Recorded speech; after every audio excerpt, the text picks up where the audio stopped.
안녕하세요. 누수인 파서블입니다. 오늘은 저희 동생 집에 그 수도 배관에서 누수가 생겼는데 이제 그와 관련된 이야기를 좀 드릴까 합니다. 때는 바야흐로 지금서부터 한 2달 전에 먼저 시작이 됐는데, 그때 제가 한참 막 일하고 있는데 동생이 전화 와가지고 오빠야 큰일 났다, 집에 누수 있는 것 같다 이렇게 하더라고요.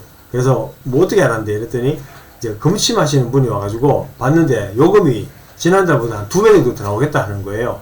그래서 그래, 야 그 누수 맞는데. 그래서 제가 이제 한번 가봤죠. 가서 봤더니 이제 별침이 이제 천천히 계속 도는 거예요.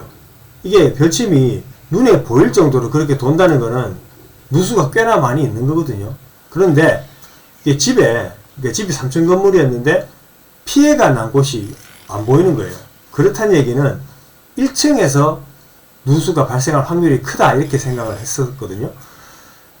그래서 뭐 처음에 이제 연락이 와서 가서 이제 별침이 도는 걸 확인을 하고 이제 약식으로 봤습니다.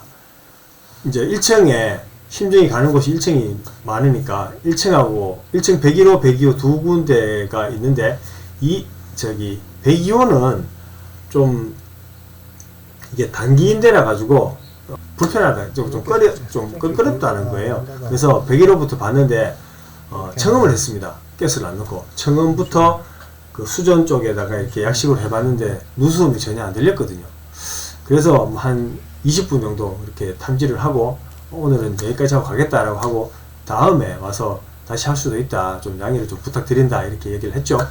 그리고 이제 동생한테 얘기를 했죠. 야, 이거 검사를 하려면은 무조건 이제 세대에 들어가가지고 뭐 이것저것 다 확인하고 그다음에 가스 넣어가지고 보고, 또 만약에 거기서 발견이 되는 것 같으면은 수전만 뭐 조금 틀어가지고 볼 수도 교체를 할 수도 있는데, 그게 아니고 어떤 경우에는 이걸 뭐 방바닥이나 벽 같은 거 다 깨고 드러내고 해야 될 수도 있다. 그래서 문제가 커진다 이랬더니 그러면 안 된다는 거예요. 그래서 야, 그럼 할 수 없다, 네가 돈 내라. 그리고 이제 단기 임대니까 언제까지 있냐고 물어봤죠. 그랬더니 이제 12월 정도 되면 12월 말까지 하고 이제 이따가 나간다는 거예요. 그래서 좋다, 그러면은 뭐 그 후에 이제 내가 빨리 와서 하겠다라고 하고, 이제 2달 동안은 뭐 물이 계속 이제 샘 채로 있었는 거죠.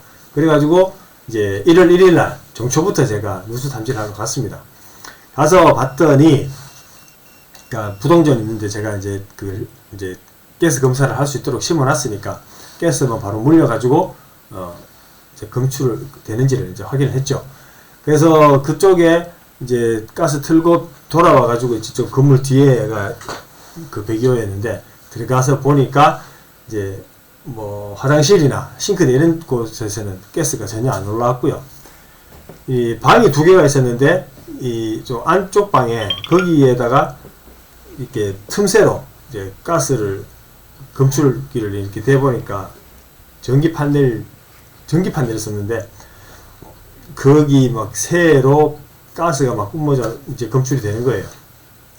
그래서 야, 이거 여기다.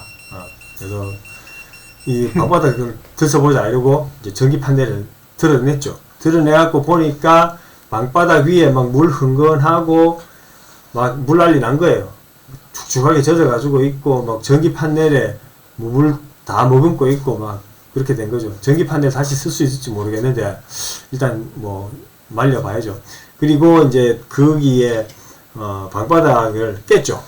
한마디리 가지고 막 다다다다다 깨가지고 보니까 처음에 깰 때는 이제 엑셀 파이프가 보였는데 그게 이제 난방배관이거든요. 그래서 난방배관은 지금 죽어 있는 상태니까 뭐 신경 쓸 거 없고 더 팠죠. 더 파니까 이제 3호래층 나오잖아요. 시다지층. 이제 그걸 모래 다 드러내고 한 20cm에서 25cm 정도 팠습니다. 이제 그렇게 파내려가니까 배관이 보이는 거예요. 엑셀 배관이.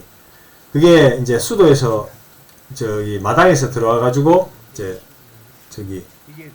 보일러로 들어가는 그 배관이었는데 거기에서 물이 막 뿜어져 나오고 있었어요. 뿜어져 나오고. 그래서 그거를 조치는 이제 간단해요. 찾았으니까.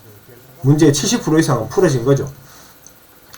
그래서 그거를 자르고 T자 있는데 풀어가지고 한 요 정도 50cm 정도를 새 파이프를 넣어가지고 카플링으로 체결하고 부속 체결하고 그렇게 해서 문제는 끝이 났습니다. 그래가지고 다시 새는지를 확인해야 되니까 비누 거품 같은 것도 이제 묻혀보고 또 휴지도 대보고 손으로 이렇게 만져보고 뭐 이랬더니 물이 안 새는 거예요. 그래서 하기로 했습니다. 잘 찾았는데 그러면 이제 감압 검사를 또 해야 되잖아요. 압력이 떨어지는지 안 떨어지는지를 또 봐야 되는데 압력계를 걸어가지고 봤더니 이게 조금 그러니까 한 5분 정도 지났을 때 한 0.2 정도 이렇게 살짝 떨어지는 거예요. 그래서 야 이거 조금 찝찝하다 이렇게 얘기를 했더니 뭐 어떻게 더 찾아야 되는 거 아니냐 이렇게 얘기를 하더라고요. 그래서 원래는 더 누수가 되면 더 찾긴 찾아야 되는 게 맞는데 근데 여기서는 지금 못 찾는다. 왜? 일단 배관이 1층에만 깔린 게 아니라 2층 3층 통으로 다 쓰는 거 아니냐. 그리고 지금 어디가 피해가 난 곳이 없잖아. 피해가 난 곳이 없으니까 이 많은 넓은 공간 중에 어디서 새는지를 모르고 또 1층에도 정수기 쓰고 2층에도 정수기 쓰는 걸로 알고 있는데 이제 그럴 경우에는 정수기도 쓰고 뭐 저기 앵글밸브 같은 데 열려 있고 이러면은 그 어디에서 조금 이래 그 압력이 빠지는 거는 그거는 어디서 새는지를 알 수도 없다. 그렇기 때문에 또 설령 찾는다 하더라도 그거 뭐 의미도 없고 그래서 그냥 써라. 그냥 쓰고 어차피 요금 내는데 문제가 없으니까 뭐 그거는 그냥 여기서 마무리하는 게 좋을 것 같다 이렇게 얘기를 하고 이제 마무리했죠. 그랬더니 오빠 진짜 집에 누수하는 사람이 있으니까 진짜 좋다. 사람 불러가고 하면 돈이 얼만데 하면서 돈 굳었는데 이러더라고. 밥도 안 그래 사주고. 그래서 저는 이제 뭐 정초부터 서비스 했죠. 그리고 한 해의 시작을 이렇게 성공적으로 할 수 있어서 너무 감사드리고 여러분들도 올 한 해 정말 건강하시길 바랍니다. 안녕히 계세요.